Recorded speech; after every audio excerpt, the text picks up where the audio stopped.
ঠিক এতখানি পরিমাণ পদার্থ শক্তিতে রূপ নিয়েছিল যখন প্রথম অ্যাটম বোম জাপানের হিরোশিমা এবং নাগাসাকিতে ফেলা হয়। এখন প্রশ্ন হচ্ছে পদার্থের ভিতর শক্তি আসলো কোথা থেকে? আসলে পদার্থের ভিতর শক্তি কোথা থেকে আসেনি। পদার্থ মানেই শক্তি। আমাদের চারপাশে যা কিছুই দেখি প্রত্যেকটা জিনিস কিন্তু শক্তি।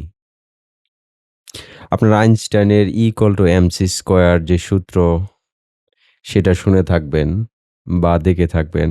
সেখানে E=mc² মানেই হচ্ছে শক্তি আর পদার্থ একটা আরেকটার ভিন্ন রূপ।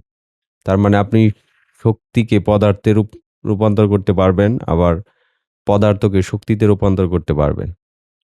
সো ১ম যেই বোমা হিরোশিমায় ফেলা হয়, সেটা মূলত পদার্থ থেকে শক্তি বের করা হয় এবং ছোট্ট একটা পদার্থের মধ্যে এত পরিমাণ শক্তি জমা থাকে, যেটা আমরা প্রপারলি ইউজ করতে পারলে আমাদের যত এনার্জি সমস্যা আছে, সেগুলো অচিরেই মিটে যাবে।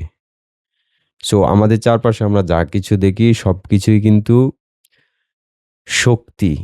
এগুলো শুধু সলিড আকারে আছে। কিন্তু অ্যাকচুয়ালি এগুলো সবকিছু শক্তি।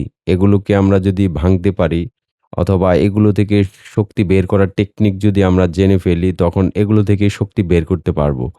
আমাদের যেই ফসিল ফুয়েল সেগুলো আর পোড়াতে হবে না। ১ম জাপানে ফেলা যে বোমা সেটিতে প্রায় ৬৪ কেজি ইউরেনিয়াম ইউজ করা হয়। কিন্তু জাস্ট একটা কয়েনের সমপরিমাণ পদার্থ শক্তিতে রূপান্তরিত হয় এবং যার ফলে আমরা বিশাল মৃত্যুযজ্ঞ দেখতে পেয়েছিলাম জাপানের হিরোশিমায়। সো বুঝতেই পারছেন, অল্প একটু পদার্থকে যদি আমরা শক্তিতে কনভার্ট করি, সেটার পরিমাণ হয় অনেক।